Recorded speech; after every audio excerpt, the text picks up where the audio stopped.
Les terres fertiles de la Caroline du Sud offrent un cadre idéal pour tomber amoureux, même quand on ne s'y attend plus. Mon père avait près de 70 ans quand il est enfin retombé amoureux. Il a trouvé une princesse à escorter au bal. Mais lorsqu'on se donne corps et âme, mieux vaut surveiller ses arrières. Ça dépasse l'entendement. Je n'avais encore jamais vu ça. Voici une belle histoire d'amour, avec une ombre au tableau. Cet acte impliquait de la méchanceté, de la malice. C'est troublant. Entaché de folie et d'horreur. Quel choc. Je n'ai jamais enquêté sur un meurtre aussi sournois. Entouré d'un mystère qui continue de tourmenter les esprits la nuit. Qui est le prochain? Un tueur se cache parmi nous. On doit le trouver.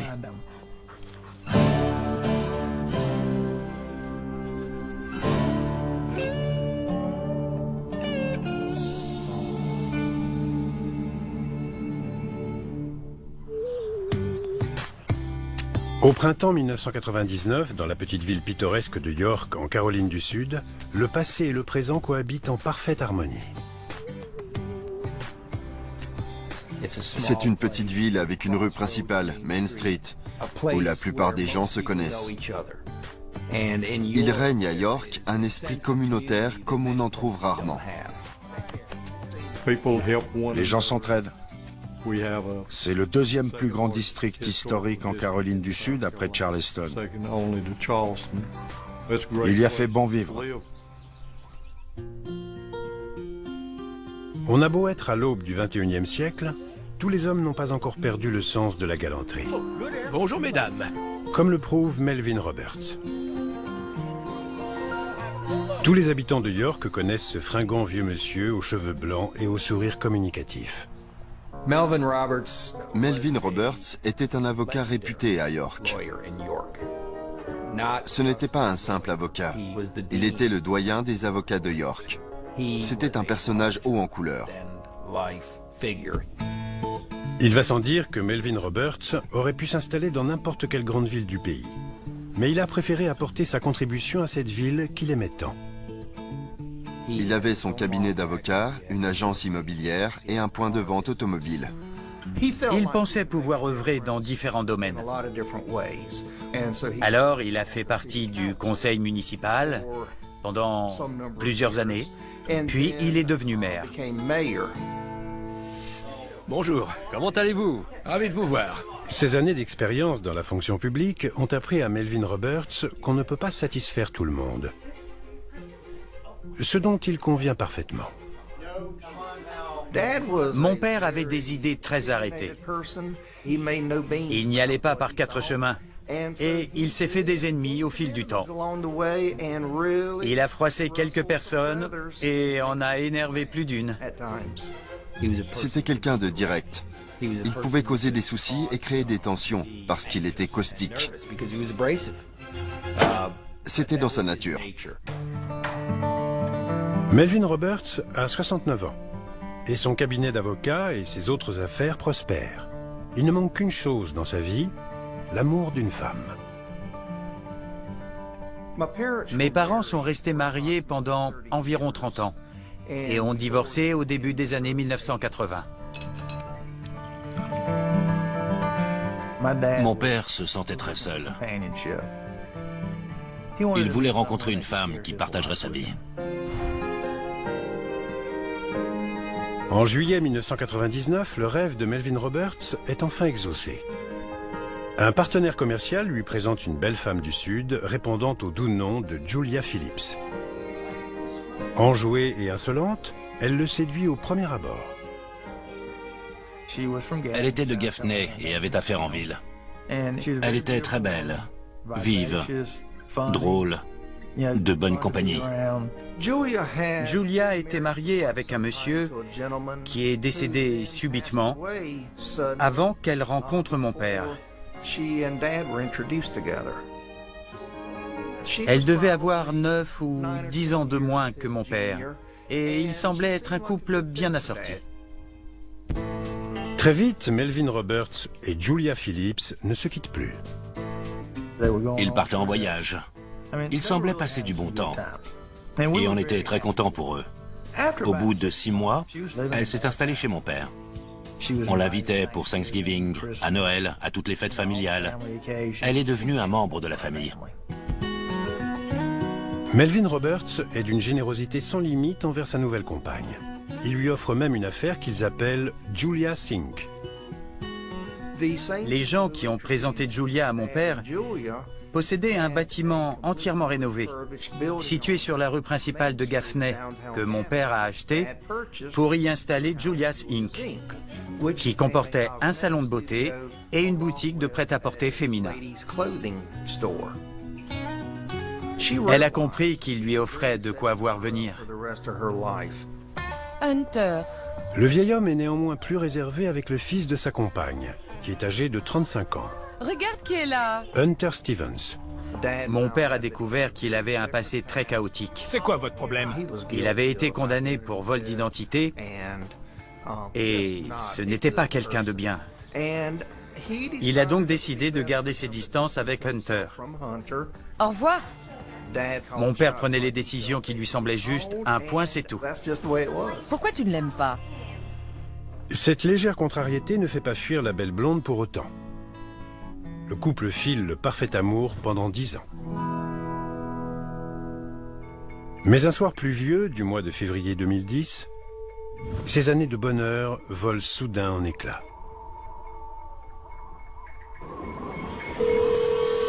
Door County 911, you need police, fire, medical. Listen to me carefully.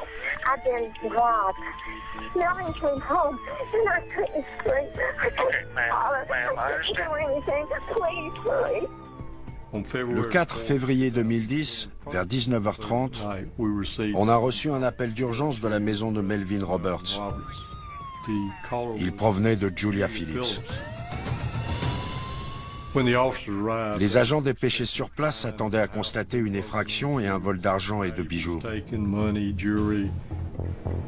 Or, les policiers découvrent des faits bien plus inquiétants.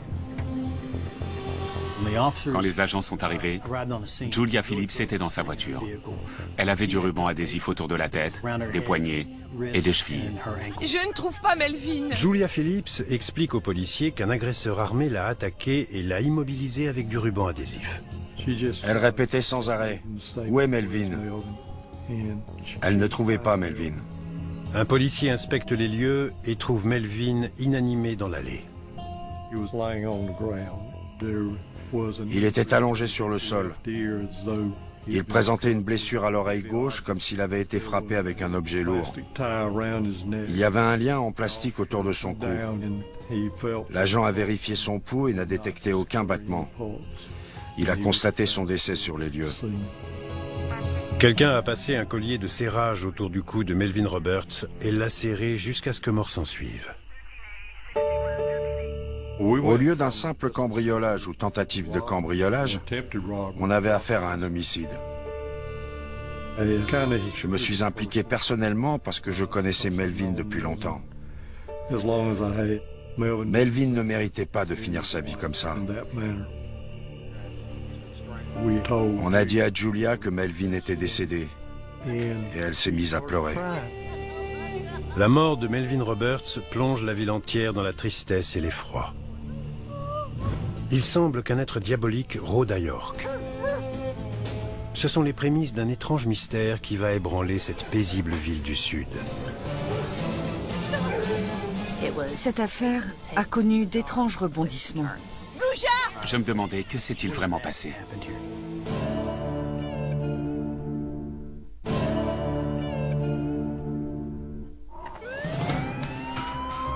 Le 4 février 2010, la police de la petite ville de York, en Caroline du Sud, fait une découverte macabre. L'avocat et ancien maire Melvin Roberts est trouvé mort assassiné dans l'allée de sa maison. Les habitants de York étaient bouleversés par le meurtre de Melvin. Melvin n'était pas aimé de tous, mais on peut dire qu'il était respecté par presque tout le monde. Ses deux fils, Ronnie et David, sont anéantis par la nouvelle. Je venais de rentrer chez moi et je commençais à préparer le dîner quand on a frappé à ma porte. Quand j'ai ouvert, j'ai vu que c'était le capitaine de police. Il a dit « Ronnie, ton père est mort ». Ça a été une expérience surréaliste. Ça reste nébuleux. Quand j'ai reçu le coup de fil, j'ai eu le sentiment que toute ma vie basculait. C'était...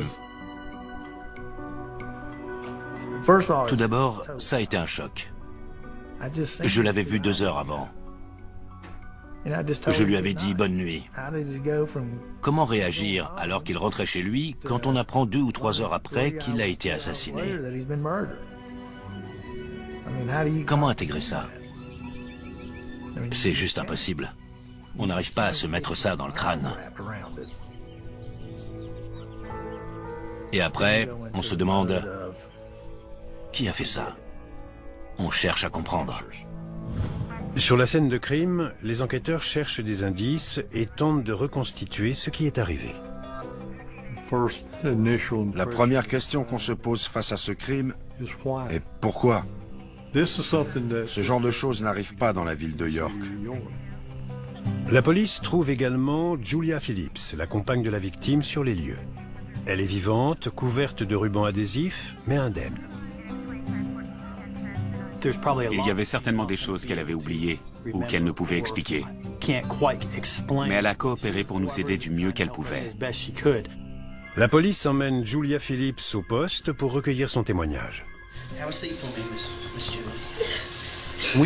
On savait qu'elle avait vécu une expérience traumatisante. Mais on avait besoin d'un témoignage aussi précis que possible de sa part pour mieux comprendre à quoi on avait affaire.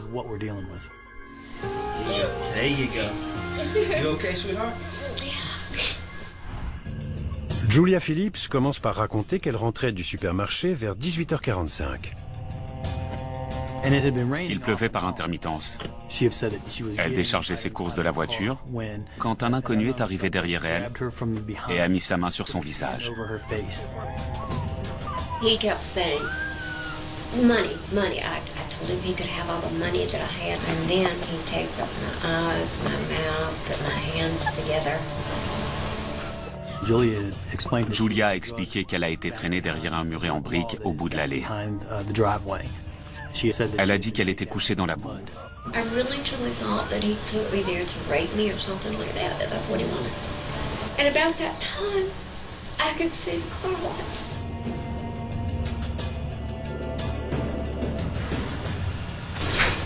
And he pushed me back down on the ground and he said, if you say anything, I'll kill you. Julia a déclaré avoir entendu Melvin s'écrier « bon sang » et hurler de douleur d'après ce qu'elle a dit. Et quelques secondes plus tard, elle a entendu le bruit d'un tube métallique qui tombe par terre. And then I heard a shot. After that, I didn't hear anything else. I thought, okay, he would come back and kill me. And I lay there as quiet as I could. I was so afraid that that man would come back. And I didn't know where he was. I didn't know where he went. Elle a dit qu'elle s'est servie de sa clé pour couper le ruban autour de ses poignets, ce qui lui a permis de se libérer et d'appeler la police.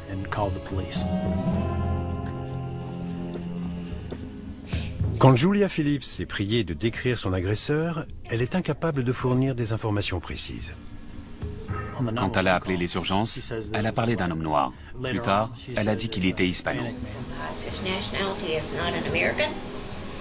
Après une telle expérience, il était normal qu'elle soit troublée. Sur les lieux du crime, les policiers trouvent d'autres indices.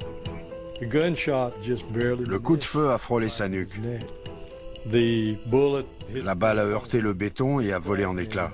Je n'étais pas en mesure de déterminer le calibre de l'arme. Il semble toutefois que le mobile du vol ne cadre pas. On a trouvé une sacoche dans laquelle Julia transportait de l'argent. Melvin avait son portefeuille dans sa poche. On a trouvé 300 ou 400 $ dans son portefeuille qui était à portée de main. Il suffisait de se baisser. Le vol n'était clairement pas le mobile. Il semblait que l'agresseur a agi dans un seul but, tuer. On espérait que si on délimitait un périmètre, l'individu se trouverait encore dans les parages. On a appelé la brigade canine pour ratisser le secteur. Très vite, les chiens renifleurs détectent des traces de pas qui mènent à un espace boisé derrière la maison de Melvin Roberts. Il s'agissait d'empreintes de chaussures de grande taille, apparemment d'hommes. Ces empreintes étaient fraîches et menaient vers la maison de Melvin et s'en éloignaient aussi. Elles menaient à 400 mètres de la maison jusqu'à un lotissement. Mais au bord de la route, les chiens ont perdu la piste, ce qui laisse penser que la personne est montée dans une voiture et a quitté les lieux.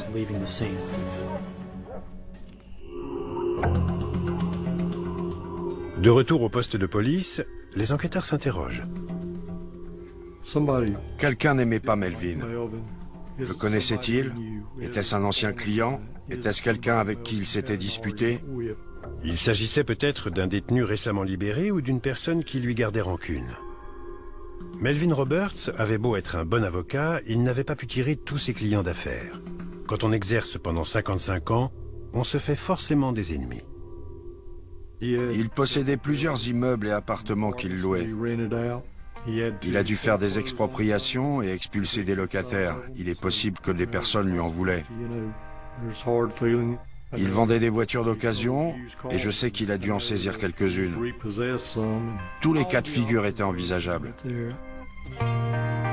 Face à cette longue liste de noms, comment identifier un meurtrier potentiel? Quelques jours après le meurtre, les enquêteurs décident de ramener Julia Phillips sur les lieux, dans l'espoir qu'elle se souvienne de détails qui puissent les aider à résoudre l'affaire.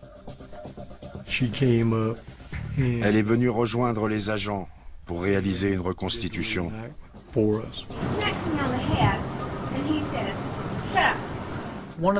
La reconstitution a été utile parce qu'elle nous a permis de mieux visualiser ce qu'elle avait vécu et où elle se trouvait.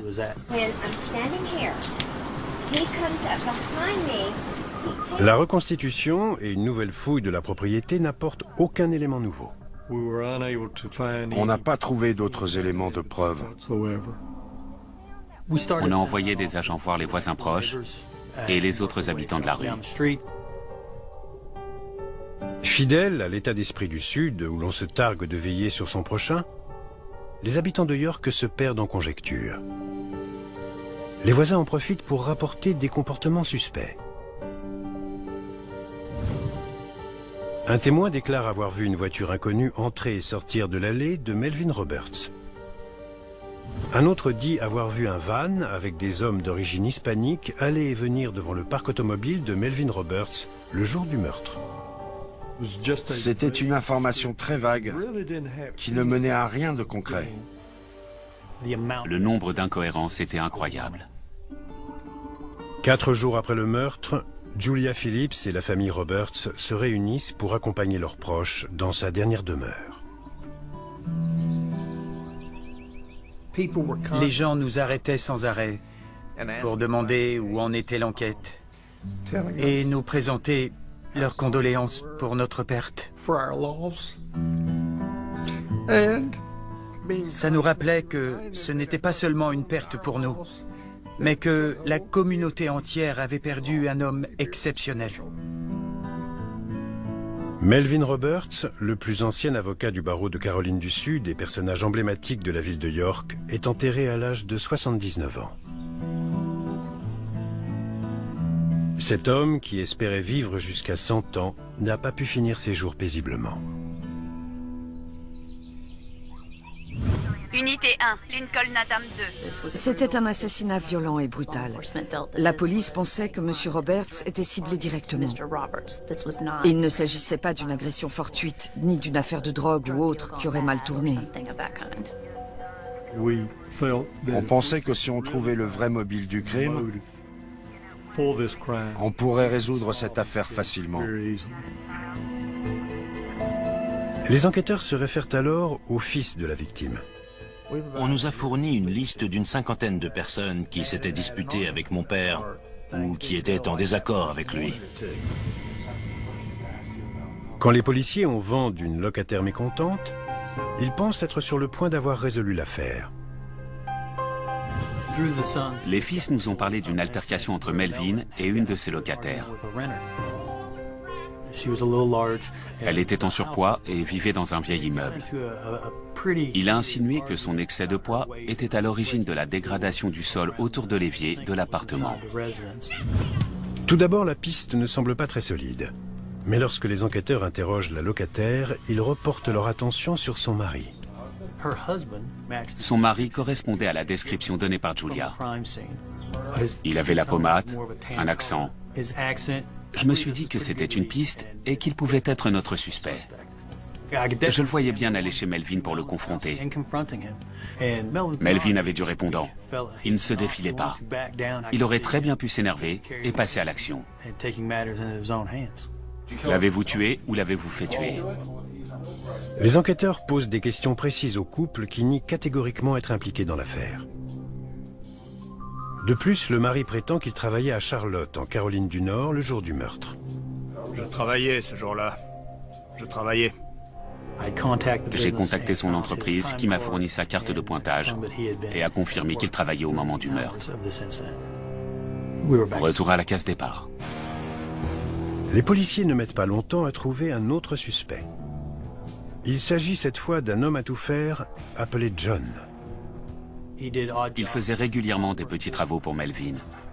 C'était un homme musclé qui faisait des travaux physiques et il conduisait un véhicule dans lequel il transportait du matériel comme celui qui a été utilisé lors du meurtre de mon père. Ce n'était pas un homme très instruit et Melvin le lui faisait sentir. Il ne le ménageait pas. Mon père était sur le point de le virer. David Roberts déclare aussi aux enquêteurs que le jour du meurtre, il a vu son père parler avec John. Quand j'ai vu mon père et lui parler en tête-à-tête, j'ai préféré ne pas intervenir. Je me suis dit qu'il allait peut-être le virer ce jour-là. Il était 17h et mon père a été assassiné quelques heures plus tard. Et le comportement de John est d'autant plus suspect après le décès de son patron. C'était un homme bien. Il me traitait bien. Dans le Sud, on évite de dire du mal des morts. Mais à en croire l'homme à tout faire, Melvin Roberts aurait été son meilleur ami. C'était un modèle. Il m'a dit plusieurs fois qu'il était content de s'être réconcilié avec mon père. Mais on ne se rabibochait pas comme ça avec mon père. Ça ne se passait pas comme ça. C'était un peu tiré par les cheveux. 2 jours après le meurtre, cet homme a été arrêté devant une maison, vers 2 ou 3 heures du matin, alors qu'il harcelait un de nos locataires. On a commencé à enquêter sur John. Les inspecteurs demandent à John où il se trouvait le soir du meurtre. Le suspect déclare qu'il a fait quelques courses avant de rentrer chez lui et fournit le nom des personnes qui peuvent corroborer ses dires. Après avoir parlé aux personnes pouvant confirmer son alibi, on a conclu qu'il ne pouvait pas être coupable du meurtre.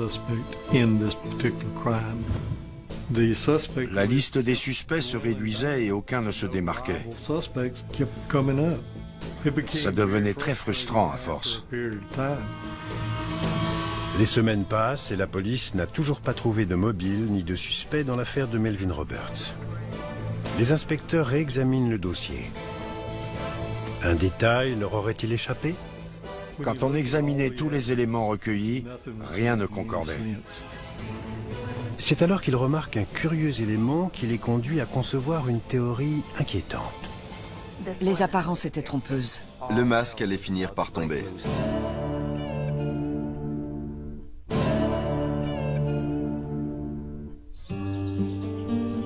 Au printemps 2010, 3 mois après le début de l'enquête, les inspecteurs chargés de résoudre le meurtre de Melvin Roberts n'ont encore procédé à aucune arrestation. Ils se sont penchés sur une centaine de noms, mais n'ont pas trouvé l'ombre d'un suspect. Les gens étaient déçus. Ils voulaient que la police passe à l'action, que les choses avancent. Ils voulaient que le ou les tueurs de Melvin soient arrêtés. Les inspecteurs repartent à zéro et se concentrent cette fois sur leur seul et unique témoin, qui n'est autre que la compagne de Melvin Roberts. On a parlé à Julia à plusieurs reprises. On voulait vérifier ses déclarations pour savoir si elle avait dit la vérité ou pas. Les policiers passent au crible le témoignage de Julia Phillips et découvrent que sa version des faits est fort étrange. Ils ont constaté plusieurs incohérences entre ses dires et les éléments de preuve trouvés sur sa personne.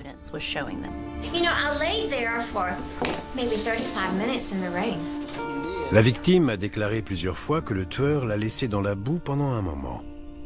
Or, cela ne concorde pas avec les constatations faites par les policiers. Les agents ont remarqué qu'elle n'était ni mouillée ni couverte de boue.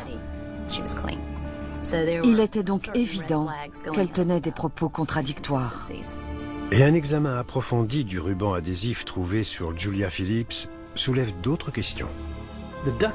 Le ruban adhésif était suspect, parce que quand on l'a examiné, il nous a semblé qu'on avait fait en sorte de ne pas trop la couvrir pour ne pas la gêner. On a trouvé un cheveu, mais sur le ruban qui couvrait ses yeux, il n'y avait pas de traces de maquillage, de sourcils, de cils. Rien de ce qu'on aurait dû trouver n'était collé dessus. En comparant son témoignage avec l'état du ruban adhésif, il apparaissait que sa version des faits n'était pas cohérente. Les enquêteurs sont amenés à se demander si la survivante en sait plus sur le meurtre qu'elle n'en dit ou si elle est vraiment perturbée. Les preuves sont formelles. Et quand on se retrouve face à un tel suspect, on n'a pas l'habitude d'imaginer une personne de son âge impliquée dans un crime de cette nature. Elle n'a pas le profil d'une meurtrière. Julia Phillips n'a en effet ni la capacité physique de tuer un homme, ni de raison apparente de commettre un tel acte. On devait essayer de comprendre ce qu'elle avait à y gagner. Il nous fallait enquêter sur son passé.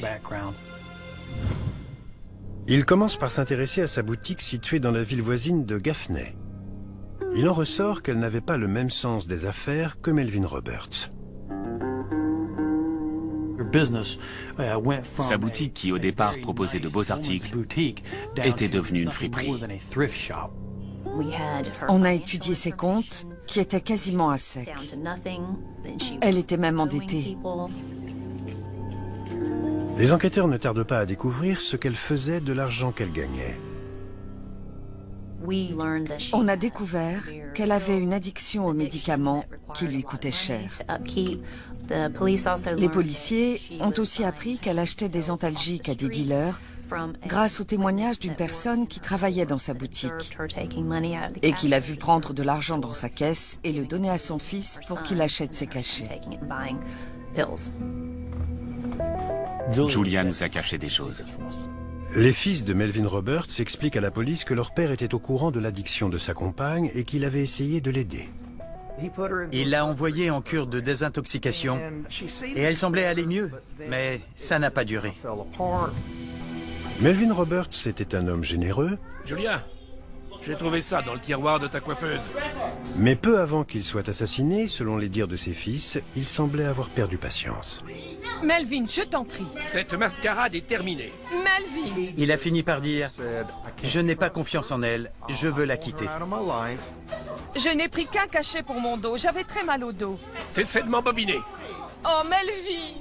Tu prenais les mêmes médocs avec Hunter il y a 2 ans. Il m'a dit qu'il avait prévu de partir en croisière. Tu vas partir avec ton fils Hunter vers le sud, jusqu'à la mer des Caraïbes. Et qu'il lui avait dit qu'il ne l'emmènerait pas avec lui. Et qu'il partirait avec une amie à lui. Pour moi, c'était terminé. Il est trop tard. On sentait qu'elle savait que leur relation arrivait à son terme et qu'elle allait bientôt manquer d'argent. Mais Julia Phillips a encore un atout à jouer. Le testament de Melvin. S'il arrivait malheur à Melvin, elle hériterait de l'immeuble de sa boutique d'une valeur de 150 000 $ et pourrait choisir une voiture dans son parc automobile. À la lumière de toutes ces informations, elle nous est apparue comme une suspecte à part entière. Les policiers vont d'ailleurs découvrir des preuves solides qui confirment leurs soupçons.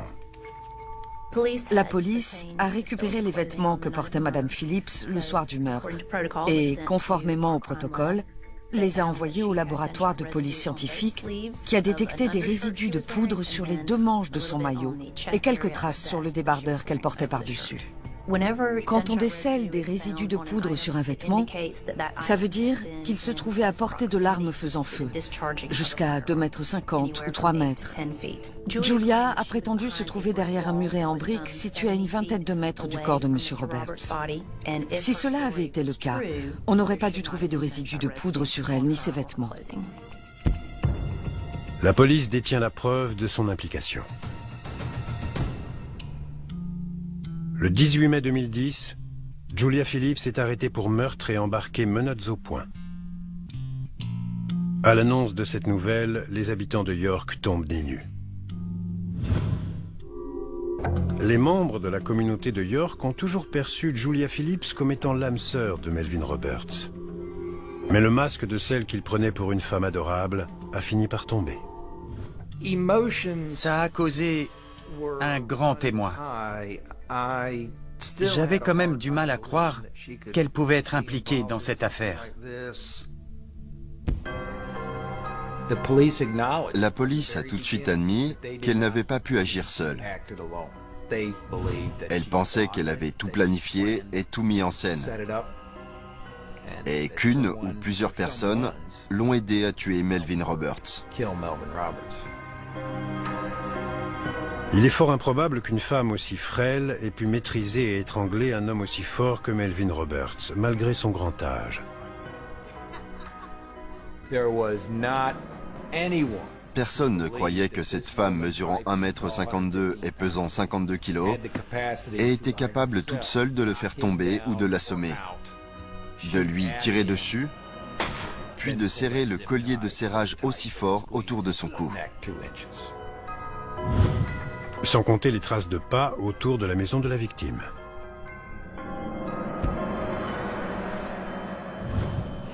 Les policiers ont aussi prélevé sur les lieux de petits fragments d'ADN qui n'appartenaient ni à Julia Phillips ni à Melvin Roberts. On a trouvé de l'ADN à l'extrémité du collier utilisé pour étrangler M. Roberts, qui ne correspondait à aucun suspect. Elle a forcément été aidée par quelqu'un. Hunter, le fils de Julia Phillips, paraît le candidat idéal. Il est rapidement considéré comme un suspect.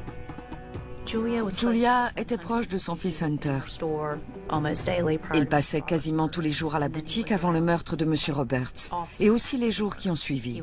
Il avait un casier judiciaire. Et il est donc normal que la police et les procureurs aient pensé qu'elle avait fait appel à lui et le protégeait. Il s'avère toutefois qu'Hunter a un alibi solide à l'heure du crime. Des témoins ont déclaré l'avoir vu ailleurs. On les a interrogés et il s'est avéré qu'il avait un alibi sérieux. De plus, l'ADN d'Hunter ne correspond pas à celui trouvé sur la scène du crime. Pour l'heure, Julia Phillips est donc la seule à être derrière les barreaux. On a cherché des amis et des associés de Julia pour essayer de déterminer si l'un d'eux avait pu être impliqué dans cette affaire. Mais jusque-là, on n'a rien trouvé. Après quelques semaines passées en prison, le juge libère Julia Phillips sous caution. Il a sans doute fait preuve de compassion pour cette dame âgée qui semble incapable de faire du mal à une mouche. On était outrés. On s'est pris une claque. Elle se faisait passer pour une frêle vieille dame qui n'avait rien à se reprocher. Elle s'est toujours présentée comme une victime. Julia Phillips est assignée à domicile et équipée d'un bracelet électronique à la cheville. Et même si elle n'habite plus dans la belle maison de son défunt compagnon, elle ne se laisse pas abattre. L'arrestation de Julia Phillips a déclenché toute une série d'événements liés à l'affaire. L'affaire est devenue de plus en plus étrange. Les enquêteurs vont creuser une nouvelle piste qui va les mener sur la tombe d'un autre homme. C'est là qu'on s'est demandé qui est vraiment cette femme. De quoi est-elle capable?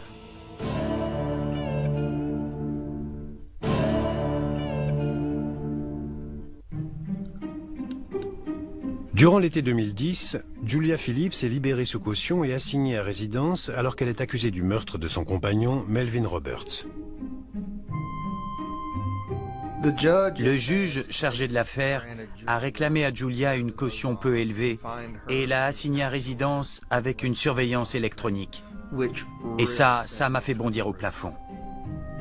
En attendant son procès, Julia Phillips réintègre son ancienne maison de Gaffney qu'elle a gardée pendant les années où elle a vécu avec Melvin Roberts.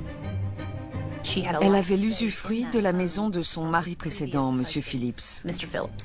On a toujours cru que le mari de Julia était mort depuis longtemps, parce qu'elle en parlait rarement. On a appris qu'il n'était mort qu'une quinzaine de jours avant qu'elle ne rencontre mon père.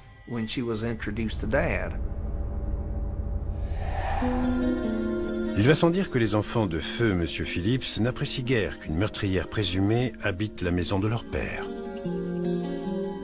Il est mort en 1999 dans des circonstances que ses filles trouvaient douteuses. Puis leur belle-mère est arrêtée pour le meurtre de son compagnon. Les belles-filles veulent savoir si cette femme qui est accusée d'avoir tué un homme n'aurait pas aussi tué avant.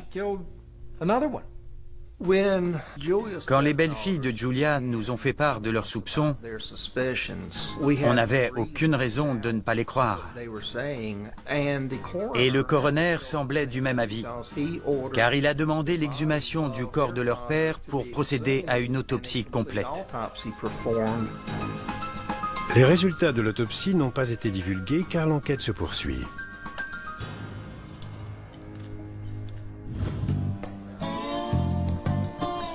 De son côté, la veuve n'est pas interrogée au sujet de la mort de son mari et reste assignée à résidence pour le meurtre de son compagnon. Tout cela ne semble guère la perturber. Elle faisait tout ce qu'elle voulait. Elle allait faire des courses, se faisait ramener en scooter à 10 ou 11 heures certains soirs. Malgré toutes nos démarches, on n'a pas réussi à faire annuler sa libération sous caution. Les enquêteurs commencent à se demander si Julia Phillips a toute sa tête. Même son avocat pense qu'elle a perdu la raison. Dans l'intérêt de l'affaire et de sa cliente, l'avocat prend l'initiative de faire interner Madame Phillips pour une expertise psychiatrique. L'issue de l'affaire dépendait de l'avis du psychiatre chargé de déterminer si Julia Phillips était en pleine possession de ses facultés mentales. L'affaire a traîné pendant encore 6 à 9 mois. Finalement, elle a été déclarée apte à être jugée et à participer à sa défense. On a donc fixé une date pour le procès. Le procès a eu lieu en août 2013. Toute la Caroline du Sud attendait ce moment avec impatience. Il s'est avéré mémorable. L'accusé a plaidé non coupable et a refusé de venir à la barre. Mais le jury a entendu ses divers témoignages. Melvin came home and I couldn't sleep. I couldn't do anything. Please. La police a passé les enregistrements de l'appel, des interrogatoires, de la reconstitution. Après tout ça, si elle n'avait pas été condamnée, ça aurait voulu dire que personne n'avait écouté. Well, can I get some pictures right quick while we're in the warmth? We're gonna use these for Playboy? No, unfortunately not. Without a doubt. Il ne fait aucun doute que les éléments déterminants de l'accusation de Julia Phillips n'étaient pas les résidus de poudre, mais ses déclarations. Elles étaient incohérentes. Elle a fourni plusieurs versions. Yes. But you also said that your eyes were taped. Not then. The eyes were not taped then. Mais ce qui a réellement changé la donne, ce sont les déclarations d'un certain Guy Blankenship, ami de Julia Phillips et principal témoin de l'accusation. Guy Blankenship a marché droit vers la barre des témoins et a livré une représentation shakespearienne. Il a été la vedette. Il a avoué qu'il exerçait au noir comme chirurgien esthétique et avait été un informateur anonyme payé par la police dans d'autres affaires. Il a admis avoir fait de la prison. Et il en avait des choses à raconter. Ils se sont rencontrés parce qu'il tenait un magasin d'antiquités à quelques pas de sa boutique. Je veux que tu tues Melvin. Tu veux que je tue ton compagnon? Monsieur Blankenship a témoigné que Julia avait déjà voulu tuer Monsieur Roberts des années avant les faits. Et il a déclaré que Julia lui avait proposé 10 000 $ pour tuer Monsieur Roberts. Le témoin a dit au jury qu'il avait refusé de l'aider. Il s'adonnait peut-être à des activités illégales, mais faire du mal à des personnes âgées ou des enfants n'en faisait pas partie. Des nouvelles font parfois l'effet d'une bombe dans les médias. Guy Blankenship a scotché la salle ce jour-là. Tu as besoin d'aide? L'avocat de la défense ne pouvait rétorquer à cela. L'accusé ne pouvait plus qu'espérer que le verdict serait clément. Ça n'a pas été le cas. Le jury a délibéré pendant à peu près 4 heures et a déclaré Julia Phillips coupable du meurtre de Melvin Roberts. Le juge l'a condamnée à perpétuité. Justice a été rendue. On pense que le soir du meurtre, Julia Phillips et une personne toujours pas identifiée ont concocté un plan pour tuer M. Roberts. Ils sont ensuite allés chez lui et ont attendu qu'il rentre du travail. Là, un individu arrive derrière Melvin, le frappe à la tête, place le collier de serrage autour de son cou et le serre. Puis, pour une raison inconnue, un coup de feu a été tiré et les résidus de poudre prouvent que Julia Phillips se tenait à proximité. Une fois Melvin Roberts mort, le complice aurait aidé Julia Phillips à se forger un alibi. Attends, ça donne quoi? Ils ont essayé de déguiser le crime et inventer une histoire où Madame Phillips passait pour une victime. Le complice de Julia Phillips aurait ensuite quitté les lieux pendant qu'elle appelait la police. L'autre personne a pris le ruban adhésif, l'arme, la barre métallique et a quitté la scène. Je pense que Julia était déjà dans la voiture et a dit à la police « Je ne sais pas où est Melvin ». Je ne trouve pas mon compagnon, Melvin Roberts. Qu'elle pourrisse en enfer, et puis brûle en enfer jusqu'à la fin des temps. Elle n'est plus là. Elle est sortie de notre vie. Et si elle a une once d'humanité, elle nous dira ce qui est arrivé à notre père et pourquoi. À ce jour, Julia Phillips purge sa peine dans la prison de Lys à Greenwood, en Caroline du Sud. Elle refuse d'admettre qu'elle est impliquée dans le meurtre de Melvin Roberts ou dans la mort mystérieuse de son mari. Les deux affaires font toujours l'objet d'une enquête et la police recherche le complice du meurtre de Melvin Roberts. Mon but dans la vie est de rendre justice à mon père. Si j'avais été à sa place, mon père n'aurait rien lâché. Il continuerait à chercher inlassablement. Je dois bien ça à mon père. Le 4 février 2010, ma vie a basculé. On m'a privé de mon père. Je travaille sans relâche. Mon frère aussi. Pour trouver le responsable. Je ne m'arrêterai pas tant que je ne saurai pas qui a fait ça.